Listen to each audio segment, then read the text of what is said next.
Mister ڈوڈ جو اپنے باپ کی عظمت کو سلام کر کے ہم سب کو اپنے باپ کی اہمیت پر زور دینا چاہتا ہے، وہ آج ہم سے کیا چاہتا ہے؟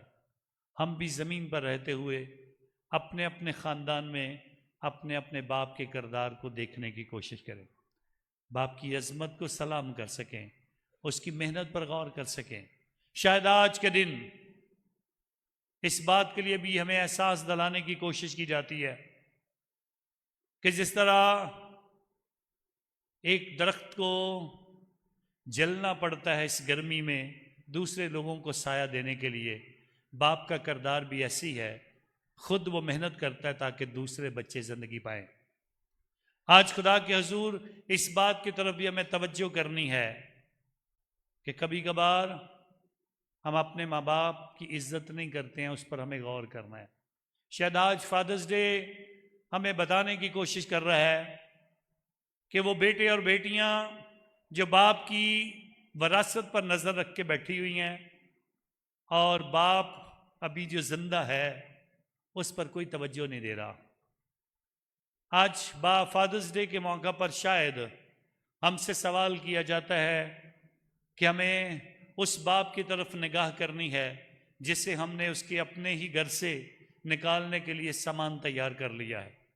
شاید اس کے بنائے ہوئے کمروں میں ہم خود اے سی لگا کر بیٹھے ہیں اور اسے باہر کے دروازے کے پاس چھوڑ دیا ہے۔ شاید آج ہمیں اس باپ کی طرف توجہ کرنے کی ضرورت ہے، شاید اس کے کپڑے تبدیل کروانے کی ضرورت ہے، شاید اسے غسل دینے کی ضرورت ہے، شاید اس سے بات کرنے کی ضرورت ہے، شاید اس کے لیے ادویات کا انتظام کرنے کی ضرورت ہے، شاید اسے ڈاکٹر کے پاس لے جانے کی ضرورت ہے، شاید سارے اپنے بچوں کو بتانے کی ضرورت ہے کہ یہ آپ کا دادا ہے، یہ آپ کا نانا ہے، اس کی خدمت کرو۔ شاید ہمیں خود اپنی زندگی سے اس خدمت کی طرف آنا ہے۔ آج فادرز ڈے کے موقع پر ہمیں نہ صرف جتنے باپ جو زندہ ہیں جن کے نام ہم نے دیے ہیں کہ آج ان کے لیے دعا کی جائے، ضرور دعا میں ان کو یاد رکھیں، لیکن ایک بہت بڑی تعداد آج ناموں کی شاید پڑھی جائے گی جو خداوند میں نہیں ہے، ابھی اس دنیا کا حصہ نہیں ہے، وہ شاید وہ اس دنیا کو چھوڑ کر چلے گئے ہیں۔ آج اپنے اپنے اس والد کو یاد کرنے کی ضرورت ہے، شاید اپنے بزرگوں کو، شاید دادا دادی نانا نانی کو بھی یاد کرنے کی ضرورت ہے جو ہمارے آباء و اجداد ہیں۔ شاید اگر باپ نہیں ہے زمین پر، اسے ہم قبروں میں چھوڑ آئے ہیں، اسے یاد کرنے کی ضرورت ہے۔ فادرز ڈے آج موقع دیتا ہے، شاید ایک بار پھر ہمیں خدا بلاتا ہے کہ ہم اپنے اپنے باپ کے ساتھ اپنی محبت اور عقیدت کا اظہار کریں۔ اس لیے لازمی ہے، آج آپ سب سے درخواست کروں گا، گھر میں جائیں، باپ زندہ ہیں، ضرور سے گلے ملیں۔ نہیں ہے کچھ دینے کو گفٹ تو کوئی بات نہیں، اسے آئی لو یو کہہ کر کہیں، پکاریں، اس کو بتائیں ہم اس سے پیار کرتے ہیں۔ اور اگر ماں باپ زندہ نہیں ہیں، ضرور اس چرچ میں آج ان کے لیے دعا کریں، ضرور جو زندہ ہیں ان کے لیے بھی دعا کریں، ضرور کوئی گفٹ دے سکتے ہیں، ضرور اپنے باپ کو گفٹ دیں۔ ضرور بردر جی نے بڑے خوبصورت سے تعارف میں بتایا ہے، بیان کیا ہے، نہ صرف جسمانی باپ، آسمانی باپ، اور اس کے علاوہ ہمارے جو روحانی باپ ہیں ان کی طرف ان کے لیے بھی دعا کرنے کی ضرورت ہے۔ ضرور خداوند کے حضور ہمیں اس بات کی طرف توجہ کرنی ہے۔ آئیں ایمان کے ساتھ آج اس عبادت میں اس دعا کو ضرور یاد رکھیں، اور ایک بار پھر زوردار تالیوں میں سب کو فادرز ڈے بہت بہت مبارک۔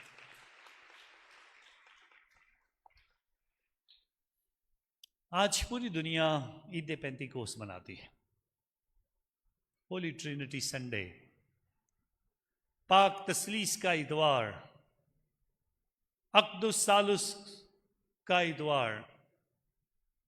پاک تثلیث، تثلیث کا لفظ خدا کے کلام کے اندر نہیں ہے،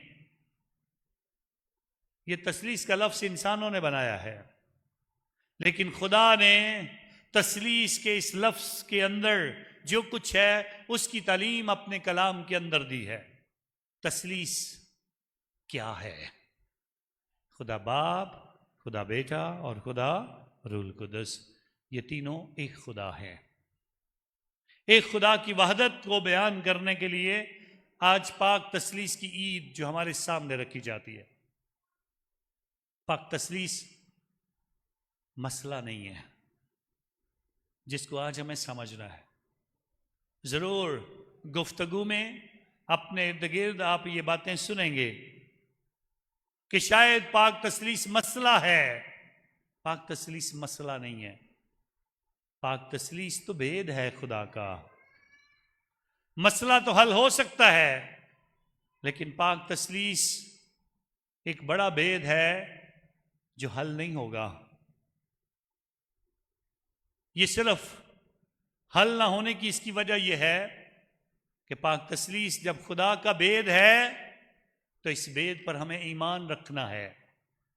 اس بھید کو جاننے کی کوشش ضرور کریں گے لیکن کوئی بھی اسے حقیقی طور پر جان نہیں سکتا ہے. اس لیے سب سے پہلے پاک تثلیث ایک بھید ہے. Holy trinity is a mystery.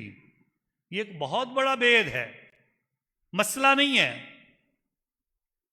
مسئلے حل ہو سکتے ہیں, پاک تثلیث حل نہیں ہو سکتی ہے اور نہ ہم چاہتے ہیں کہ یہ حل ہو. ہاں, پاک تثلیث کی اگر امید بناتے ہیں تو پاک تثلیث کو جانا جا سکتا ہے. اس پر مکمل عبور حاصل کرنا, کاملیت کے ساتھ جان لینا ناممکن ہے. تو اس لیے آج ہم جتنی بھی باتیں کریں گے, جتنی بھی کوشش کریں گے پاک تثلیث کو جانیں, وہ ہماری ایمانی کوشش ہوگی. وہ ہمارے مسیح ایمان میں بڑھتے ہوئے اور کلام کی ہدایت اور رہنمائی میں کچھ سمجھنے کی کوشش ہوگی. لیکن حقیقی طور پر کوئی بھی انسان خدا کے حضور پاک تثلیث کو پورے طریقے سے جان نہیں سکتا ہے. اس لیے آئیں پاک تثلیث کو جاننے کی کوشش کرتے ہیں. جتنی بھی کوشش ہوگی یہ صرف ایمان کی مضبوطی کے لیے ہوگی. پاک تثلیث ایک سچائی ہے. یہ سچائی انسانوں نے بنائی نہیں ہے یا کسی انسان نے اس کو آشکارا نہیں کیا ہے, بلکہ یہ سچائی خدا کی طرف سے آئی ہے. یہ سچائی خدا ہمیں دکھاتا ہے. یہ سچائی خدا ہمیں سیکھنے اور سمجھنے کا موقع دیتا ہے. پاک تثلیث ایک ایسا سچ ہے, ایک ایسی سچائی ہے جس کو ہم جان نہیں سکتے ہیں, لیکن اس کو جاننے کے لیے خدا نے مدد کی ہے اور خدا اس کے لیے رہنمائی عطا کرتا ہے. وہی خدا بتاتا ہے, اور وہی خدا کس طرح سے بتاتا ہے وہ بتاتا ہے. ہر روز ہمیں بتانے کی کوشش کرتا ہے. خدا بتاتا ہے. خدا باپ بھی ہے, خدا بیٹا بھی ہے, خدا روح القدس بھی ہے. یہ تین خدا نہیں ہے بلکہ ایک ہی خدا ہے. یہ سچائی ہے جس کا ذکر یسوع نے کیا ہے. میں باپ کے پاس سے آیا ہوں, باپ نے مجھے بھیجا ہے, میں باپ سے نکلا ہوں. سو خدا کے حضور یہ سچائی یسوع مسیح ہم پر ظاہر کرتا ہے, لیکن اس کی بنیاد کلام ہے. اس کی بنیاد کلام سے ہمیں سیکھنے کا موقع ملتا ہے کہ خدا باپ بھی ہے اور خدا بیٹا بھی ہے. اور آج کلام اقدس کے اندر یسوع مسیح نے بتایا ہے, جن باتوں کا میں تم سے ذکر کرنا چاہتا ہوں میں ساری مکمل طور پر تم سے ذکر نہیں کر سکتا کیونکہ تم ان کی برداشت نہیں کر سکتے ہو. تم میں اس کو جاننے کی سکت نہیں ہے, تم اسے مکمل طور پر سیکھ نہیں سکتے ہو. سو اس لیے میں روح القدس بھیجوں گا جو تمہاری ہدایت اور رہنمائی کرے گا. اور ہمیں جو سمجھ ملی ہے, جو سچائی جاننے کا موقع ملا ہے, جو پاک تثلیث کی سچائی ہے, اس کو اگر جاننے کا موقع ملا ہے تو وہ روح القدس کے وسیلہ سے اور جاننے کا موقع ملا ہے. لیکن ہم پاک تثلیث کو مکمل طور پر نہیں جان سکتے. پاک تثلیث ہماری پہچان ہے. پہلے پاک تثلیث ہماری وہ سچائی ہے جو خدا ہمیں بتاتا ہے. اب دوسرا نقطہ جس پر غور کرنا ہے, پاک تثلیث ہماری پہچان ہے. پہچان کیسے ہے؟ اب جب بھی دعا شروع کرنے لگتے ہیں تو کیا کرتے ہیں؟ ہاں سارے کرتے ہیں ایک دفعہ اونچی آواز کے ساتھ، باپ اور بیٹے اور روح القدس کے نام سے۔ کس کو ہم یاد کرتے ہیں؟ پاک تثلیث کو۔ ہم اکیلے یسوع سے نہیں کہتے یسوع صرف تجھ سے دعا کریں گے، روح القدس صرف تجھ سے دعا کریں گے، بلکہ ہم پوری مکمل تثلیث کو یاد کرتے ہیں، باپ اور بیٹے اور روح القدس کے نام سے ہم اس تثلیث کے بید کو یاد کرتے ہیں۔ جب میں وہاں سے صلیب کا نشان بناتا ہوں اور اس کے بعد جو لفظ بولتا ہوں اس میں بھی پاک تثلیث ہوتی ہے۔ صلیب کا نشان بنانے کے بعد میں کیا بولتا ہوں؟ خداوند یسوع مسیح کا فضل، خدا باپ کی محبت اور روح القدس کی شراکت آپ کے ساتھ ہو۔ یہ میں کہتا ہوں، یہ پاک تثلیث جس کا نشان آپ نے اپنے جسموں پر بنایا ہے، اب میں اپنی طرف سے آپ کو کہہ رہا ہوں، یہی خدا جسے آپ نے یاد کیا ہے، یہی تثلیث جس کا آپ نے تذکرہ کیا ہے، اس کی سلامتی آپ کے ساتھ رہے۔ آپ کے لیے پہلی سلامتی کی دعا صلیب کا نشان بنانے کے بعد کلیسیا کی طرف سے آپ کے ساتھ یہ بانٹی جاتی ہے۔ یہ سلامتی وہ سلامتی ہے جو جی اٹھا یسوع 12 رسولوں کے پاس آ کر کہتا ہے تمہیں سلامتی حاصل ہو۔ اور ہر عبادت میں ہر کاہن پاک تثلیث کی یہ سلامتی آپ کے ساتھ بانٹتا ہے۔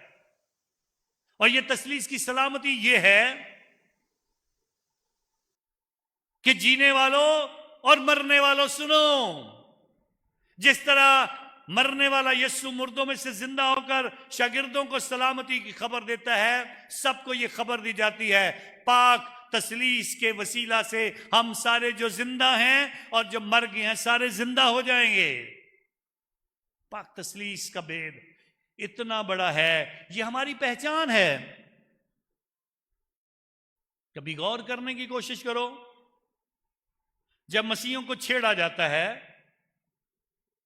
تو شاید پاک تثلیث کے الفاظ تو نہیں بولے جاتے، لیکن صلیب کا نشان سے چھیڑا جاتا ہے۔ کو بولتا نہیں ہے، لیکن تثلیث خدا کے حضور اس بات کے لیے جب بھی ہم صلیب کا نشان بناتے ہیں ہم پاک تثلیث کو یاد کر رہے ہوتے ہیں۔ اور پھر ایک بار کہنا چاہتا ہوں، کبھی کبھار لوگ کہتے ہیں صلیب کا نشان کیوں بنانا ہے؟